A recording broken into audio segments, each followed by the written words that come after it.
ஒவ்வொரு முறையும் சென்னை சங்கமம் நடக்கக்கூடிய அந்த சூழலிலே இங்கே இருக்கக்கூடிய நம்முடைய கலைஞர்கள் அவர்களுடைய சொந்த ஊரை விட்டுவிட்டு சென்னையிலே இந்த நிகழ்ச்சிக்காக வந்து இருக்கக்கூடிய சூழலிலே அவர்களோடு பொங்கல் திருநாளை கொண்டாடக்கூடிய ஒரு வாய்ப்பாக இந்த வாய்ப்பு அமைகிறது. ஒரு முறை தலைவர் கலைஞர் அவர்கள் முதலமைச்சராக இருந்த காலகட்டத்திலே அவரே நேரில் வந்து இந்த நிகழ்ச்சியிலே கலந்து கொண்டிருக்கிறார்கள். கலைஞர்களோடு பொங்கல் கொண்டாடுவது என்பது ஒரு மிக மகிழ்ச்சி தரக்கூடிய, அவர்கள் மனதிற்கு ஏற்றபடி தங்களுடைய கலைகளை இங்கே நிகழ்த்தி காட்டக்கூடிய ஒரு மகிழ்ச்சிகரமான பொங்கல் உண்மையிலேயே மகிழ்ச்சி பிரவாகமாக மாறக்கூடிய ஒரு சூழலை இங்கே நாம் பார்க்க முடியும். அது எனக்கு மிக மகிழ்ச்சி தரக்கூடிய ஒன்று. இந்த பயணம், இந்த சங்கமம் பயணம் வந்து ரொம்ப வருஷமா பண்ணிட்டு இருக்கீங்க.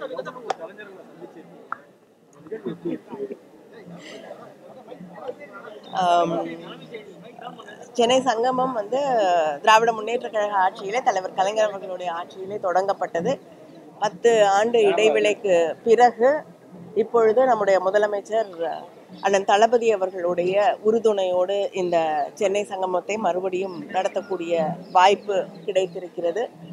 ஒவ்வொரு ஆண்டும் புதிய கலைஞர்கள், ஒவ்வொரு ஆண்டும் பல்வேறு பகுதியில் இருக்கக்கூடிய கலைஞர்களை சந்திக்கக்கூடிய வாய்ப்பு கிடைத்திருக்கிறது. அது மட்டும் இல்லாமல் 10 ஆண்டுகளாக சங்கமம் நிகழ்வு நடக்கவில்லை என்றாலும் கலைஞர்களை தொடர்ந்து சந்தித்து கொண்டுதான் இருந்தேன்.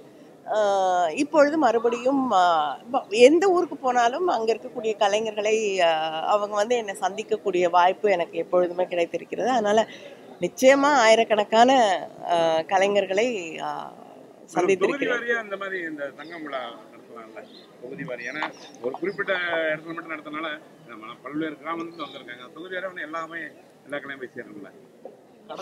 தொகுதி வாரியா நடத்துறதுக்கு நீங்க ஏதாவது ஸ்பான்சர்ஷிப் வாங்கி கொடுங்க, நிச்சயமா நடத்துறோம். ஆனா நம்முடைய முதல்வர் அவர்கள் தமிழ்நாட்டிலே 4-5 பகுதிகளே நடத்துவதற்காக வந்து அதற்கான நிதியை ஒதுக்கீடு செய்திருக்கிறார்கள். நிச்சயமாக தமிழகத்திலே முக்கியமான நகரங்களிலே இது நடத்தப்படும். இருமொழி கொள்கை அப்படிங்கிறதுல அரசு உறுதியா இருக்கு. ஆனால் வந்து இந்திய நாங்க திணிக்கல, கட்டாயமா இது தேவைங்கிற ஒரு பட்சமும் மும்மொழி கொள்கை தேவைங்கிறது. இல்லைங்க, மும்மொழி கொள்கைக்கான தேவை என்ன அப்படிங்கிறத சொன்னாங்கன்னா நமக்கு வந்து விளங்கி கொள்ள முடியும். அதற்கான தேவை எதுவுமே இல்லை. நமக்கு இடையே பேசிக்கொள்வது நம்முடைய பாரம்பரியம், நம்முடைய அடையாளம், நம்முடைய தாய்மொழி தமிழ். உலகத்தோடு நாட்டில் இருக்கக்கூடிய மற்ற பகுதிகளில் இருக்கக்கூடிய மக்களோடு பேசுவதற்கு ஆங்கிலம் என்பது இன்றைய ஒரு இணைப்பு மொழியாக உலகெங்கிலும் ஏற்றுக்கொள்ளப்பட்டிருக்கிறது.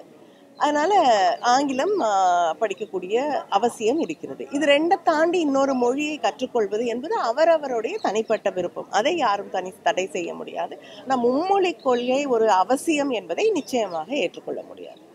பாரம்பரியத்தின் பிரகாசமான துறவி திருவள்ளுவர்னு ஆளுநர் குறிப்பிட்டிருக்காரு. ஒரு சிறந்த தத்துவ ஞானின்னு சொல்றாரு. பாரதிய சனாதன பாரம்பரியத்தின் துறவிங்கிறாரு. காவி உடை அணிந்து வள்ளுவரை வந்து போட்டு அவருடைய ட்விட்டர் பதிவு இருக்கு ஆளுநர்.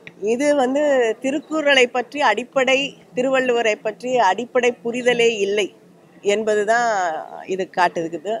ஏன்னா திருவள்ளுவர் வந்து ஒரு துறவி அப்படின்னு யாருமே சொன்னது கிடையாது. அவருக்கு திருமணமாகி மனைவி இருந்ததாகவும் ஒரு கருத்து இருக்கிறது. அதனால திருவள்ளுவரை இதுவரை வந்து அவரும் அதோட இல்லறம் பற்றி அவரை போல அழகாக ஒரு கவித்துவமாக எழுதி இருக்கக்கூடியவர்கள் வேறு யாரும் இருக்க முடியாது. அதனால திருவள்ளுவரை நாம் தமிழர்கள் திருக்குறளை படித்து புரிந்து கொள்ளக்கூடிய வாய்ப்பு இருக்கக்கூடியவர்கள் வந்து அவரை துறவியாக பார்த்ததே கிடையாது. அவர் எந்த ஒரு மதத்தை சார்ந்தவர், அந்த மதத்தின் அடையாளங்கள் வந்து திருக்குறள கிடையாது. அதனால சனாதனத்துவத்தையோ இல்லைன்னா வந்து ஹிந்துத்துவத்தையோ அவர் மேல் நாம் எந்த மதத்தையுமே திருவள்ளுவர் மீது நாம் திணிக்க முடியாது. இதை அடிப்படையில் நாம் புரிந்து கொள்ள வேண்டும். மதங்களை கடந்து நிற்பதுதான், மனிதத்தை பேசுவதுதான் திருக்குறள்.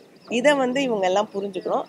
அவருக்கு வந்து நிறம் என்பது வந்து மனிதநேயத்திற்கு ஒரு நிறம் இருந்தால் அதுதான் வந்து அவருடைய நிறம். ஒருவேளை வந்து எனக்கு தெரிந்த அடுத்த மனிதநேயத்தின் அடையாளம் பெரியார். கருப்பு வேணா போடலாம், வேற கலர் போடுறதுக்கு வாய்ப்பு இல்லை.